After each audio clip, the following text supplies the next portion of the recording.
Bismillahirrahmanirrahim. Assalamualaikum warahmatullahi wabarakatuh. Yang terhormat kepada Bapak Dr. Haji Alimuddin Sa'ban Miru MPD selaku dosen pengampu pada mata kuliah Filsafat Ilmu Universitas Negeri Makassar, serta teman-teman sekalian yang saya banggakan.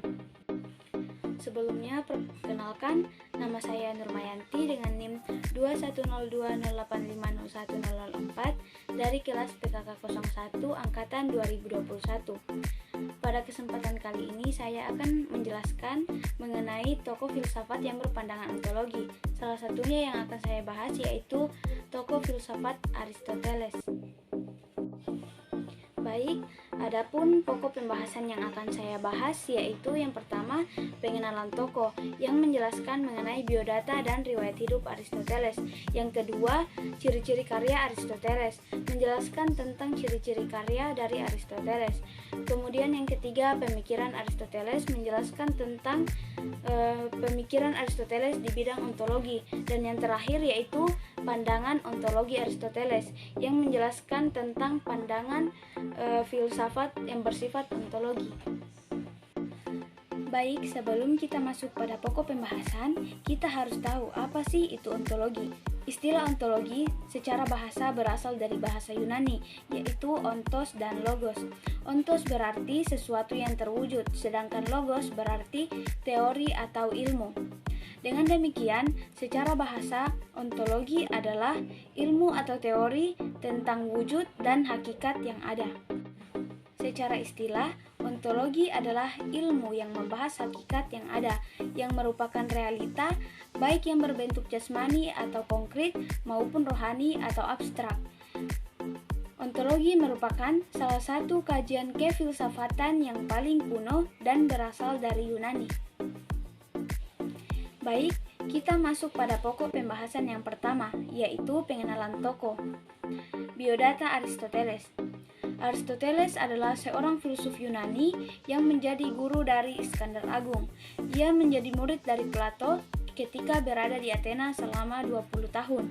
Semasa hidupnya, ia menulis tentang filsafat dan ilmu lainnya seperti fisika, politik, etika, biologi, dan psikologi. Aristoteles lahir pada tahun 384 sebelum Masehi di Stagira Yunani dan meninggal pada tahun 322 sebelum Masehi di Euboea Island, Yunani pada umur 62 tahun. Yang terpengaruh yaitu Immanuel Kant, René Descartes, Thomas Aquinas, Claudius Ptolemaeus, dan yang lainnya. Dan terpengaruh oleh Plato, Socrates, Demokritos, Pythagoras, Epikuros, Herakleitos, Hippokrates, dan yang lainnya. Alirannya yaitu sekolah Peripatetik dan Aristotelianisme. Era filsafat kuno, kawasannya yaitu filsuf barat. Riwayat hidup Aristoteles. Aristoteles adalah seorang filsuf Yunani, murid dari Plato dan guru dari Alexander yang Agung, yang hidup antara 384 sebelum Masehi sampai 322 sebelum Masehi. Ia menulis tentang berbagai subjek yang berbeda, termasuk fisika, metafisika, puisi, logika, retorika, politik, pemerintahan, etnis, biologi, dan zoologi. Bersama dengan Socrates dan Plato, ia dianggap menjadi sebagai salah satu di antara 3 orang filsuf yang berpengaruh di pemikiran barat. Aristoteles lahir pada tahun 384 sebelum Masehi di Stagira, kota di wilayah Tracia, Yunani, dahulunya termasuk wilayah Makedonia Tengah. Ayahnya adalah tabib pribadi Raja Amitas dari Makedonia. Pada usia 17 tahun, Aristoteles menjadi murid Plato. Belakangan ia meningkat menjadi guru di Akademia Plato di Athena selama 20 tahun.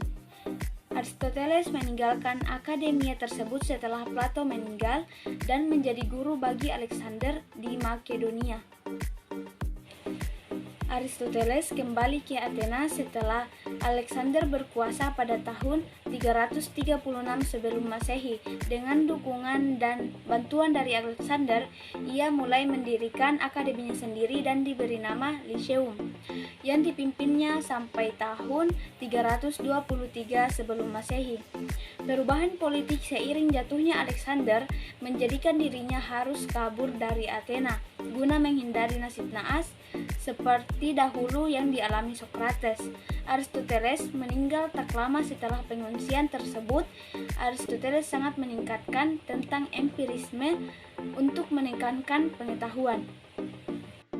Pokok pembahasan yang kedua yaitu ciri-ciri karya Aristoteles.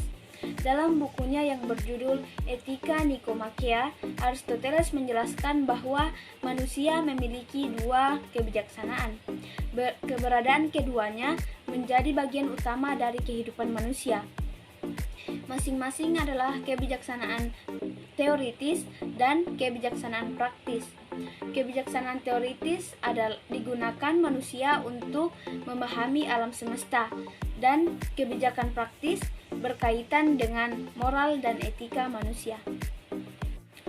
Dalam Tu Organon, Aristoteles menganggap bahwa logika sebagai ilmu yang digunakan untuk melakukan penyimpulan atas sesuatu secara tepat. Logika juga dijadikan sebagai dasar bagi segala jenis pengetahuan. Politika adalah karya tulis Aristoteles yang membahas tentang negara hukum. Perumusan negara dalam pemikiran Aristoteles tidak berkaitan dengan manusia sebagai pemerintah. Suatu negara diperintah oleh hukum dan yang mengatur standar keadilan dan kesusilaan. Hukum berperan untuk menentukan kewenangan atas hak yang diterima oleh warga negara. Kemudian pokok pembahasan yang ketiga yaitu pemikiran Aristoteles. Yang pertama yaitu pemikiran filsafat.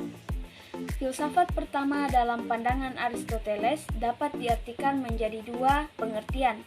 Yang pertama adalah sebagai ilmu yang menjadi asas pertama, sedangkan yang kedua sebagai ilmu yang membahas keberadaan sebagai sebuah keberadaan beserta dengan ciri-ciri objek. Yang kedua adalah pemikiran ketuhanan. Dalam pandangan Aristoteles, Tuhan adalah penggerak yang tidak bergerak. Semua pergerakan yang terjadi di alam semesta disebabkan oleh Tuhan. Tuhan dalam pandangan Aristoteles tidak mengetahui hal-hal yang kecil yang terjadi di alam semesta ini. Pandangan ini bertentangan dengan pandangan agama mengenai sifat ketuhanan. Yang ketiga, pemikiran sains. Aristoteles berpendapat bahwa terdapat satu tujuan dari pergerakan benda-benda. Pemikiran Aristoteles mengenai gerak menghasilkan hubungan sebab akibat yang mengarahkan kepada pemikiran mengenai penggerak pertama yang tidak bergerak, atau ia sebut dengan Tuhan. Dan yang terakhir yaitu pemikiran humaniora. Aristoteles membagi unsur komunikasi meliputi pembicara, pesan yang akan disampaikan, dan pendengar. Ia meyakini bahwa komunikasi telah terjadi ketika pembicara telah mampu mengubah sikap dari pendengar melalui pesan di dalam pembicaraan. Hal tersebut berkaitan dengan retorika maupun pidato atau komunikasi satu arah. Sekarang kita masuk pada pokok pembahasan yang terakhir atau pokok pembahasan yang utama, yaitu pandangan ontologi Aristoteles. Filsafat objek dibagi menjadi dua, yaitu ontologi objek dan metafisika. Pembahasan ontologi sebagai dasar dari serangkaian sains untuk menjawab apa.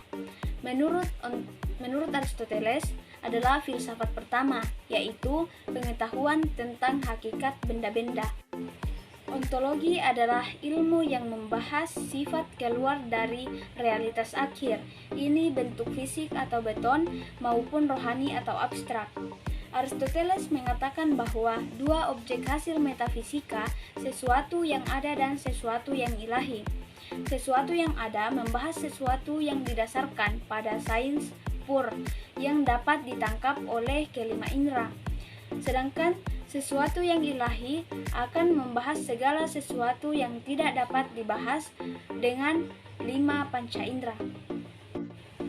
Ontologi memiliki beberapa aliran, yaitu yang pertama monoteisme, aliran yang menyatakan bahwa elemen dari segala sesuatu yang ada di salah satunya.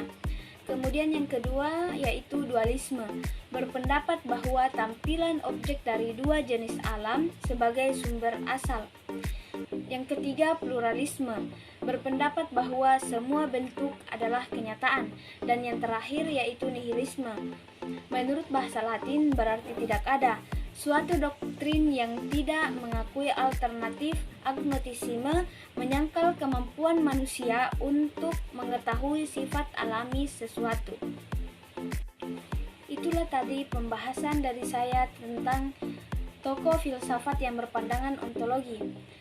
Sekian dan terima kasih. Jangan lupa like dan komen guys.